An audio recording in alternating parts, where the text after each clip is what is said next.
योऽन्तः प्रविश्य मम वाचमिमां प्रसुप्ताम् सञ्जीवयत्यखिलशक्तिधरः स्वधाम्ना अन्यांश्च हस्तचरण श्रवणत्वगादीन् प्राणान्नमो भगवते पुरुषाय तुभ्यम्।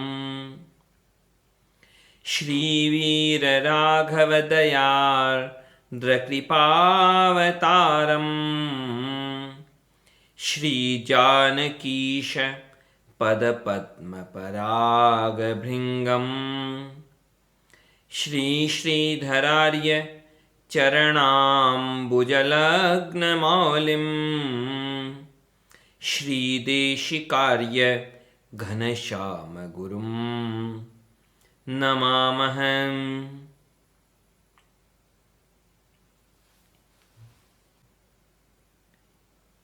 चिंतन चल रहा था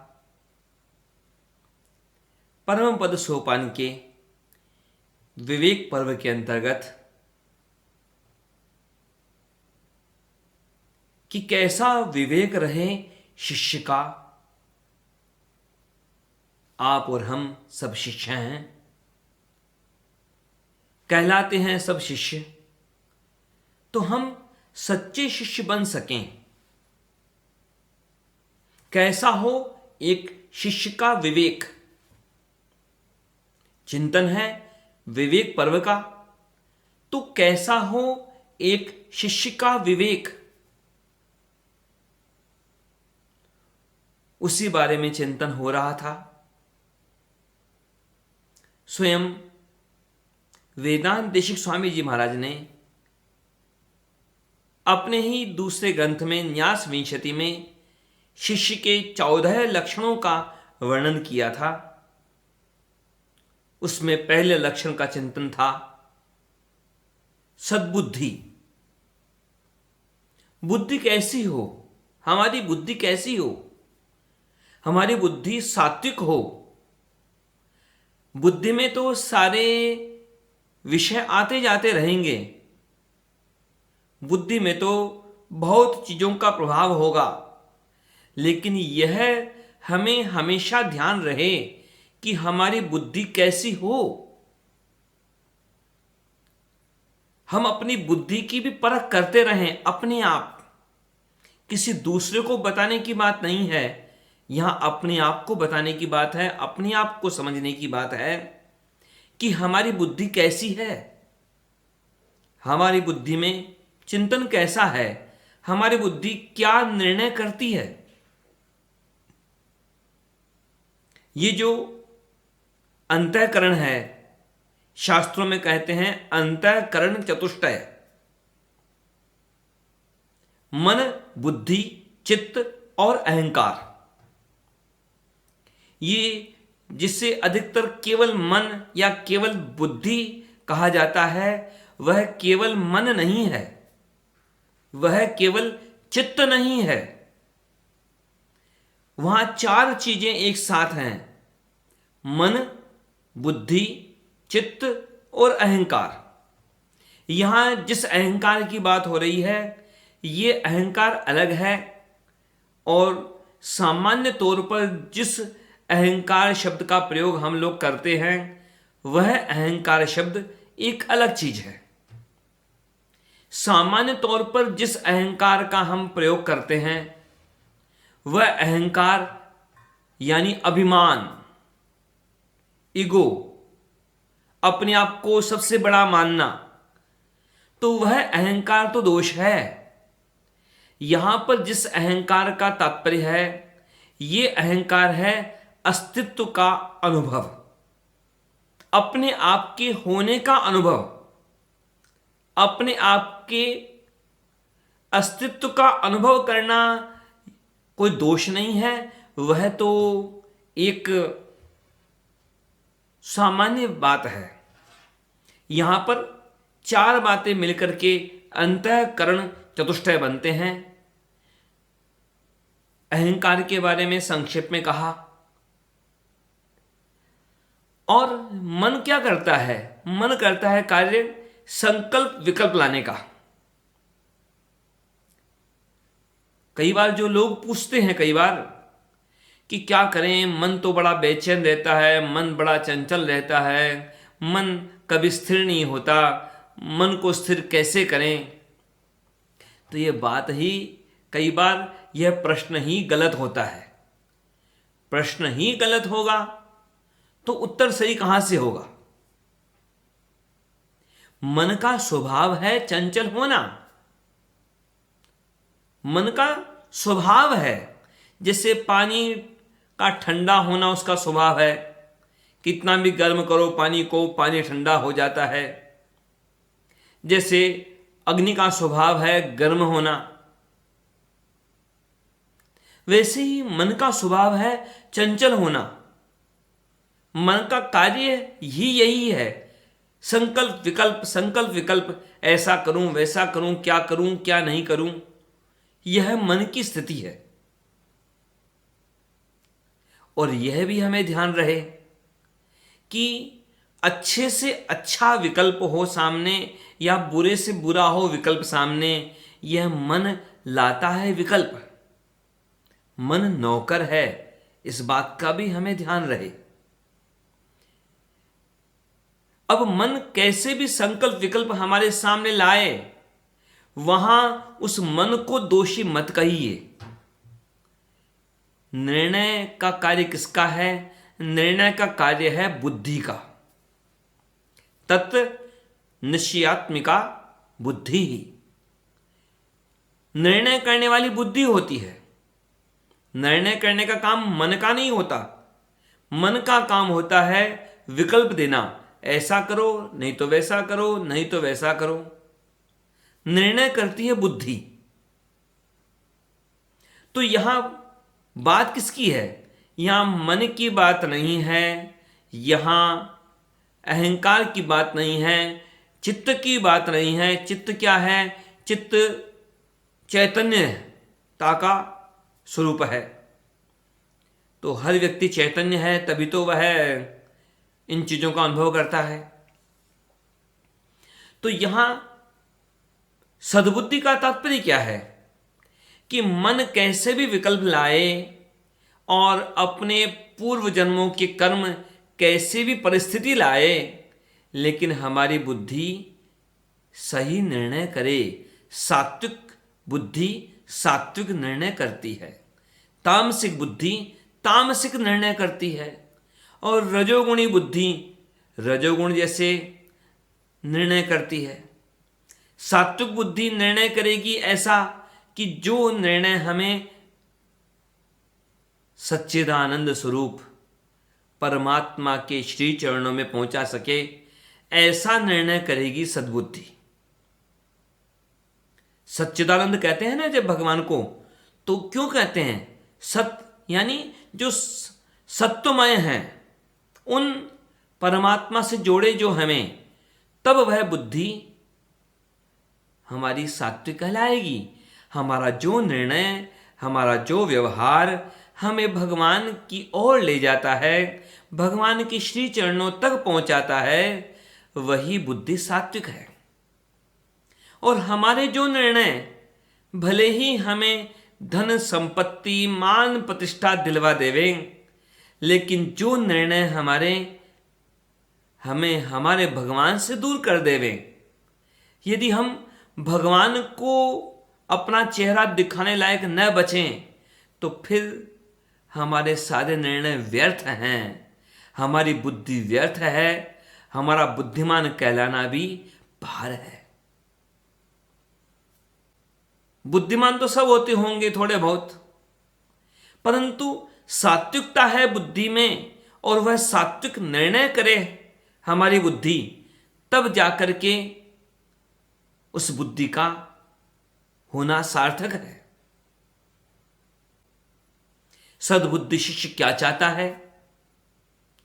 सद्बुद्धि शिष्य भगवान की प्राप्ति चाहता है, भगवान की श्री चरणों की प्राप्ति चाहता है।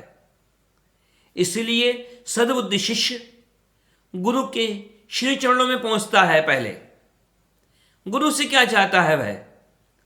सद्बुद्धि शिष्य गुरु से सम्मान नहीं चाहता। सद्बुद्धि शिष्य गुरु से न सम्मान चाहता है, न भौतिक वस्तुएं चाहता है। सद्बुद्धि शिष्य गुरु से ज्ञान चाहता है, अपने स्वरूप का ज्ञान चाहता है, भगवान के स्वरूप का ज्ञान चाहता है, कैसे भगवान के श्री चरणों की प्राप्ति हो सके उसका ज्ञान चाहता है। यदि इन चीजों को छोड़कर किसी और वस्तु को हम चाहते हैं अपने गुरुजनों से, तो फिर हमारी बुद्धि सात्विक नहीं है। हमारे परम पूज्य आचार्य परम पूज्य स्वामी जी महाराज तो बहुत स्पष्ट कहते हैं, सबको कहते हैं स्पष्ट कि देखो, शिष्य का कल्याण कब है? कि जब वह भगवान का दास बने। जब हम दास बनेंगे भगवान के, तब हमारे जीवन की सार्थकता है, तब हमारे जीवन में कल्याण होगा, तब हमारा यह भौतिक जीवन और आध्यात्मिक जीवन तब सार्थक होगा जब हम भगवान के दास बनेंगे। सद्बुद्धि का कार्य यही है। कोई नहीं कहेगा, कोई नहीं मानेगा कि उसकी बुद्धि गलत है, कोई नहीं मानेगा कि उसकी बुद्धि सही निर्णय नहीं करती, पर कसौटी क्या है? कौन कहेगा कि उसकी बुद्धि तामसिक है? कौन कहेगा कि उसकी बुद्धि राजसिक है? सब यही कहेंगे कि उनकी बुद्धि सही है, सात्विक है। लेकिन वास्तव में सात्विक बुद्धि है या नहीं हमारी, इसके लिए दो तरीके हैं।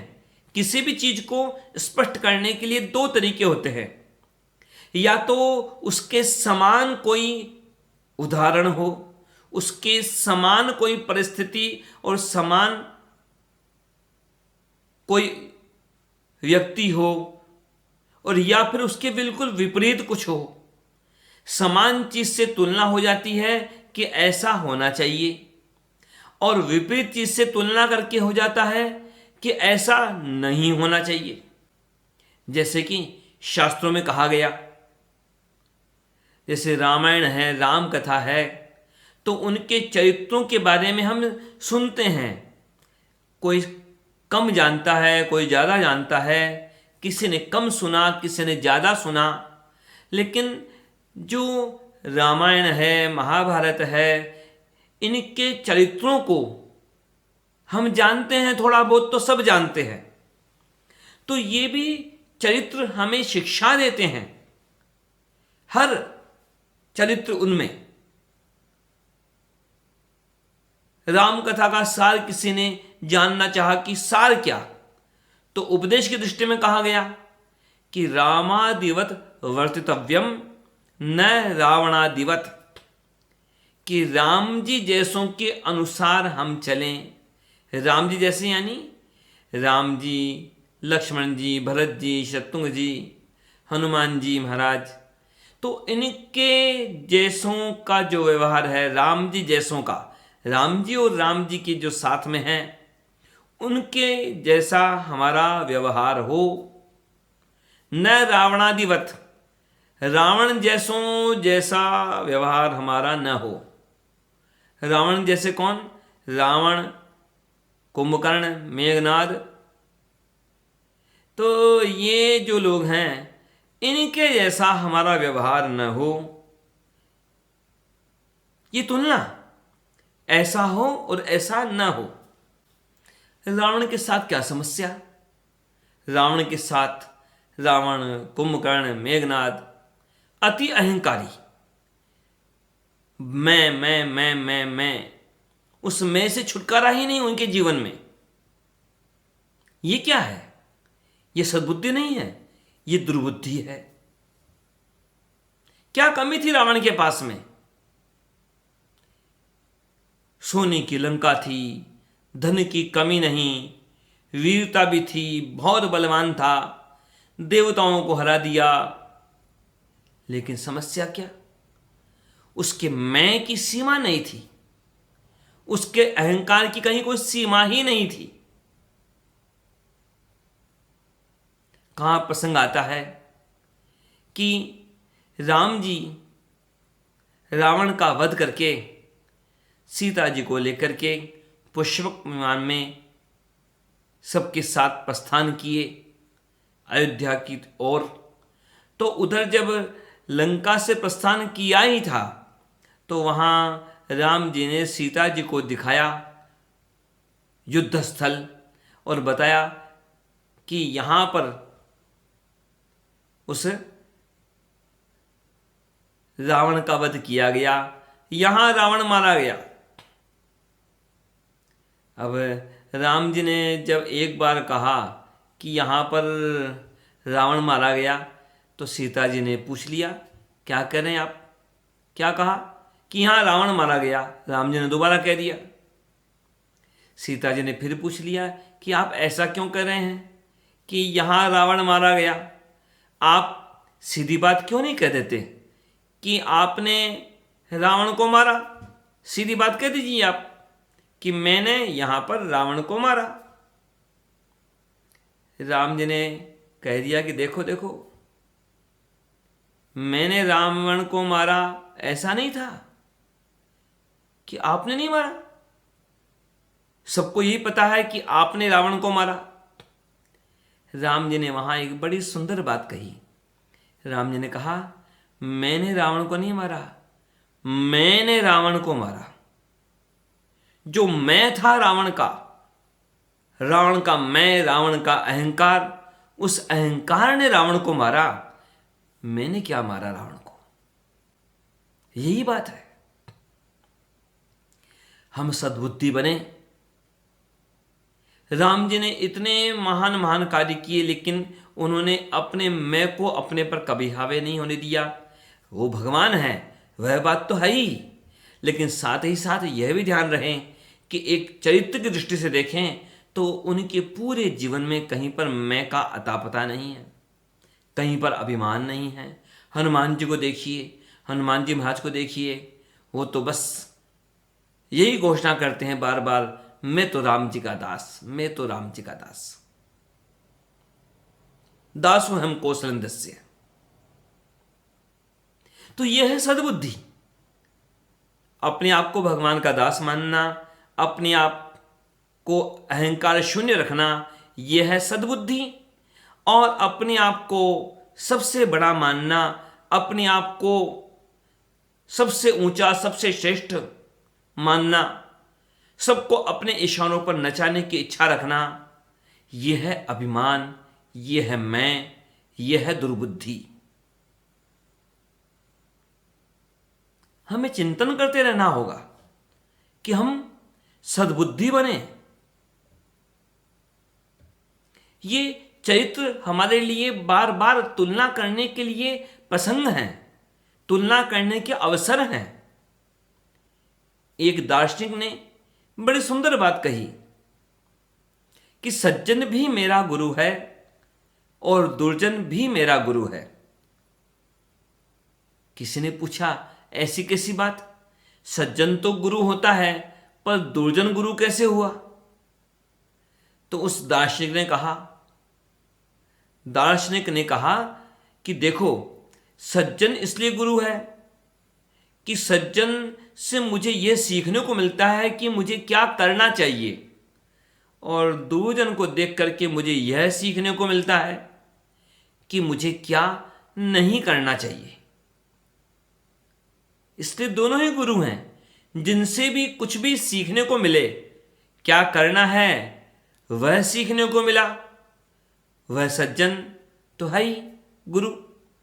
और जिस दुर्जन से मुझे यह सीखने को मिला कि मुझे यह नहीं करना है, तो वह भी तो एक तरह से शिक्षा ही दे रहा है, ज्ञान ही दे रहा है, वह भी गुरु के समान ही है।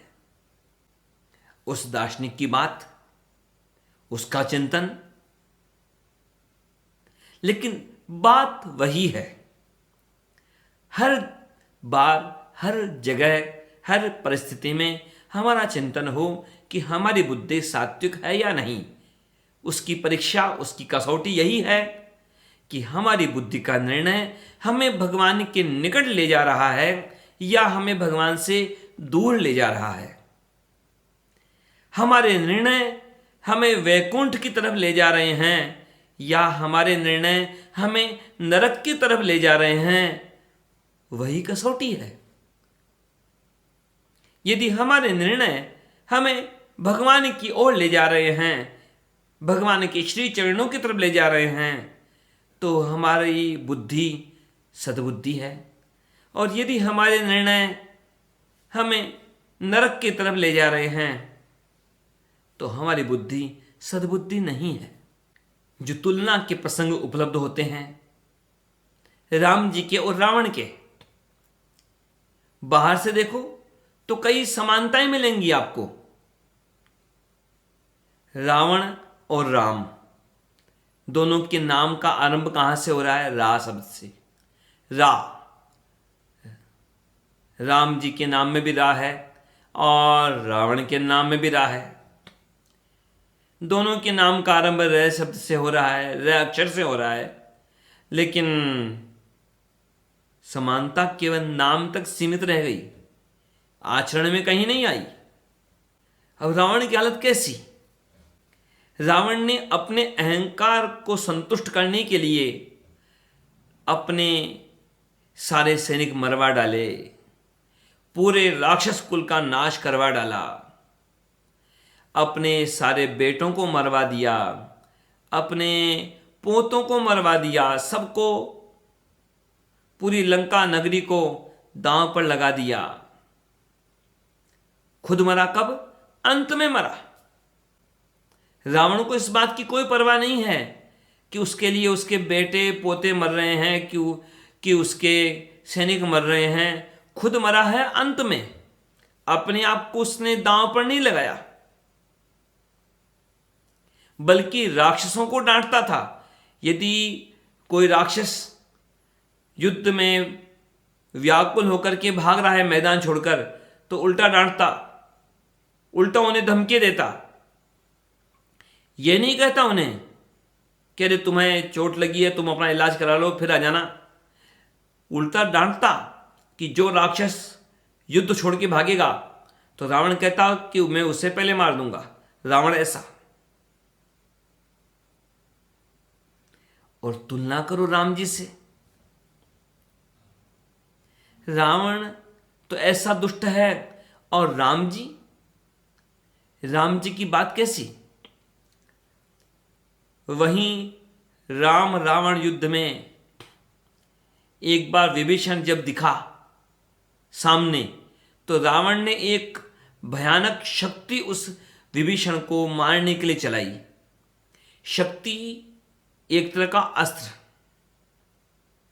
और सामान्य अस्त्र नहीं था वह रावण का, एक विशेष बलवान उसकी शक्ति थी। तो उसने वह शक्ति चलाई किसे मारने के लिए? विभीषण को मारने के लिए। किसे मारने के लिए? उस विभीषण को जो उसका सगा भाई था। कैसा व्यवहार है उस रावण का कि वह रावण अपने सगे भाई को मारने के लिए कोशिश कर रहा है। और उधर राम जी कैसे कृपालु। राम जी ने देखा कि यह शक्ति चलाई है रावण ने और विभीषण को मारना चाहता है।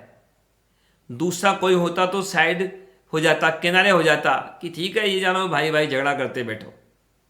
लेकिन राम जी कितने कृपालु। राम जी ने विभीषण को बचाने के लिए क्या किया? खुद को बचाने की कोशिश नहीं की, बल्कि विभीषण को बचाने का प्रयास किया, विभीषण को पीछे कर दिया। अधिकतर क्या होता है, लोग खाने पीने का मौका हो तो आगे रहते हैं, और कोई लड़ाई झगड़ा हो, समस्या हो, विपत्ति हो तो फिर पीछे रहते हैं। भोजन में अगाड़ी और फौज में पिछाड़ी, आजकल के लोग। लेकिन राम जी ने क्या किया? राम जी ने विभीषण को पीछे किया खींच के, और खुद आगे गए, खुद उस शक्ति को अपनी छाती पर झेला। पुनि दसकंठ क्रुद्ध होई, छाड़ी शक्ति प्रचंड, चली विभीषण सन्मुख है, मनहु काल कर दंड। ऐसी शक्ति थी वह कि मानो काल का ही दंड हो, काल दंड, इतना प्रभावशाली अस्त्र। यमराज का जो अस्त्र है उसे कहते हैं काल दंड, उसे कोई व्यर्थ नहीं कर सकता।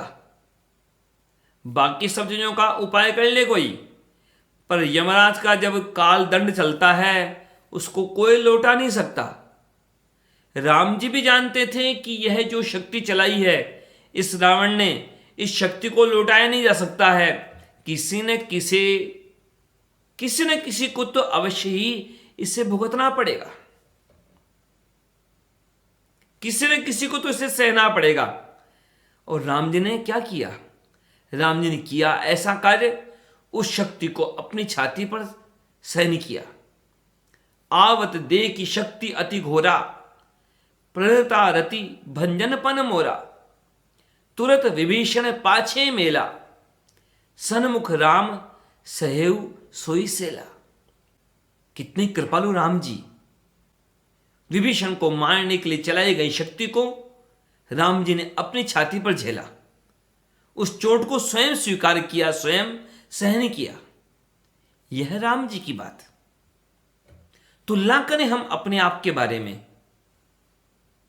कि हमारा व्यवहार कैसा है, हमारी बुद्धि कैसी है, रावण जैसी है कि राम जी जैसी है।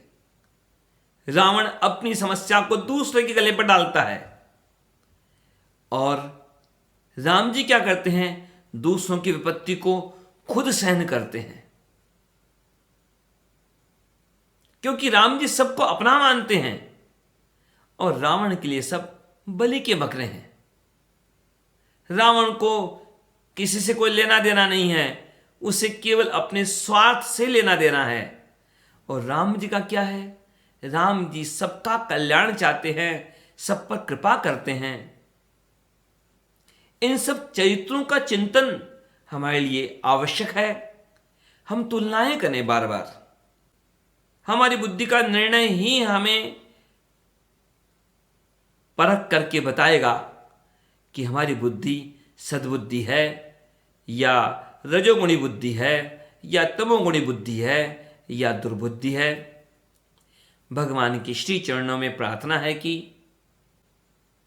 भगवान हम सबको सद्बुद्धि प्रदान करें, ताकि उस सद्बुद्धि के द्वारा हमारे द्वारा सही निर्णय हों और उन सही निर्णयों के द्वारा हम भगवान के श्री चरणों की प्राप्ति कर सकें। जय श्रीमन नारायण।